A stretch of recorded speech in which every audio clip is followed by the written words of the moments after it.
एक वर्ड में अगर डिफाइन किया जाए, एक इन्वेंशन करना पड़ेगा सर। इतने सारे बच्चों का प्लेसमेंट देखना, रोज अपडेट देना कोई मामूली बात नहीं है। लाइक थैंक यू बोलता हूँ गिग्स को। Hi Shubham, how are you? I am fine sir. आप बताइए। Yeah good good. Okay, so Shubham यार, अपना अपने बारे में थोड़ा बताओ कि आपका एजुकेशनल बैकग्राउंड क्या है, फैमिली बैकग्राउंड क्या है, थोड़ा सा टेल मी अबाउट योरसेल्फ। मेरा नाम शुभम शुक्ला है और मैं एक मैकेनिकल इंजीनियर हूँ। अभी मैं as a associate software engineer Solera में काम कर रहा हूँ। मेरे पिताजी फार्मर है। ओके, सो लाइक जब गिगस्टर ज्वाइन किया उससे पहले ऐसा कुछ दिमाग में डाउट्स थे जो बाद में गिगस्टर ज्वाइन करने के बाद क्लियर हो गए? हाँ सर, गिगस्टर ज्वाइन करने से पहले मेरे मन में बहुत ही अजीब से ख्याल आते थे, मतलब कोई फ्रॉड तो नहीं होगा।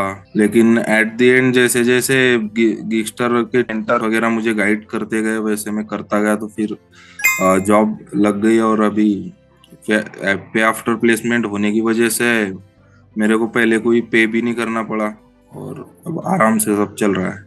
राइट, ओके, सो जब जब तुम्हारी जॉब लगी तो तुमने सबसे पहले किसको बताया, एंड लाइक उन जिसको भी बताया उनका रिएक्शन कैसा था? सबसे पहले तो मैंने मम्मी को बताया, उसके बाद पिताजी को बताया।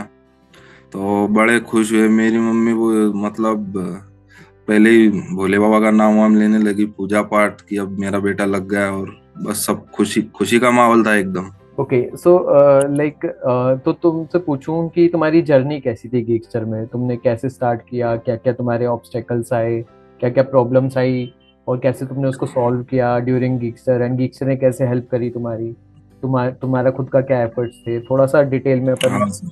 जानना चाहेंगे तुमसे। स्टार्टिंग में तो मैं, जैसे कि मेरी ग्रेजुएशन कंप्लीट किया मैंने मैकेनिकल इंजीनियरिंग में, तो मैं कोर बैकग्राउंड से था सर। तो फिर अपॉर्चुनिटीज पहले से ही कम थी।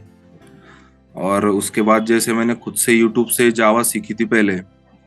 तो यूट्यूब से जावा मुझे थोड़ी बहुत तो आती थी, लेकिन उतना सफिशिएंट नहीं था एक अच्छा जॉब लेने के लिए। वैसे मैं टीसीएस, इन्फोसिस, बहुत सी कंपनी इसमें अप्लाई कर चुका था। वहां से मुझे मतलब रिजेक्शन ही मिला, मेरा टेस्ट ही क्लियर नहीं होता था सर। किसी भी कंपनी में हो नहीं पाया, तो मेरे एक दोस्त ने मुझे सजेस्ट किया कि कोई क्लासेस वासेस कर ले। लेकिन सर कंडीशन ऐसी नहीं थी, तो फिर मुझे गिगस्टर मिला।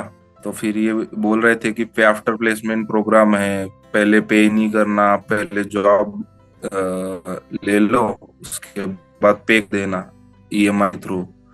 तो फिर मुझे बेस्ट ऑप्शन। तो फर्स्ट 2 मंथ में मुझे हमारी टीचर ईशा मैम थी और सुधांशु सर थे। तो इन दोनों ने मिलके हमें पहले HTML CSS, उसके बाद थोड़ी बहुत जावा स्क्रिप्ट सिखाई। फिर ऐसे मतलब चलते गए। फिर 2 महीने तो कुछ स्टार्टिंग में इतना खास लगा, क्योंकि वो डिप्रेसिव फेस। उसके बाद फिर कमल सर आए। कमल सर अमेजोन में काम करते हैं as a software developer engineer 1। तो उन्होंने मुझे पहले जावा सिखाई। तो जावा और डीएसए का मॉड्यूल चल रहा था, मेरा सेकंड मॉड्यूल था। और फिर मतलब वो हर एक कॉन्सेप्ट डिटेल में पढ़ाते थे और हर एक क्वेश्चन को मतलब अच्छी तरीके से पहले समझाते थे ओपन बोर्ड पे। उसके बाद कोडिंग होती थी। तो ये मेरे को बहुत सही लगा। ऐसी कुछ जर्नी है सर, बहुत कुछ सीखने को मिला और एट द एंड सब कुछ ठीक हो गया। अगर गिगस्टर को मैं तुम्हें कहूँ कि एक वर्ड या एक सेंटेंस में डिस्क्राइब करना है तो कैसे करोगे? एक सेंटेंस में ये कहना चाहूंगा कि सारी चिंता छोड़ो, गिगस्टर ज्वाइन करो। ठीक है, तो इसके अलावा तुम्हारा कुछ मेंटर इंटरेक्शन हुआ था मेंटर से, लाइक बिट्टू से, साहिल या अंकित से? हाँ सर, बिट्टू सर से मेरी बात होती रहती थी सर। मतलब जब भी मैं मतलब चाहूँ तब मैं मेंटर सेशन बुक कर लेता था और बिट्टू सर मुझे गाइड करते थे कि अब तुमने ये कर लिया है, तुम ये करो, ऐसे करो। मतलब जो कुछ भी मेरी थ्रू आउट जर्नी रही है उसमें बिट्टू सर का भी मतलब बड़ा योगदान रहा है। उन्होंने मुझे बहुत गाइड किया। जैसे मैं मतलब मीटिंग बुक करता था, बिट्टू सर टाइम पे आ जाते थे और बात करते थे। ऐसे नहीं कि 10 मिनट 15 मिनट, जब तक मैं पूछता रहूंगा उनसे तब तक वो बताते रहते थे और उसके बाद ही मीटिंग एंड होती थी। ओके, सो लाइक अगर मैं पूछूं कि तुम्हें गिगस्टर को रेट करना हो 1 to 10 के में, तो कितना रेट करोगे? Rate sir 9, 10 out of 9। Okay, that's great.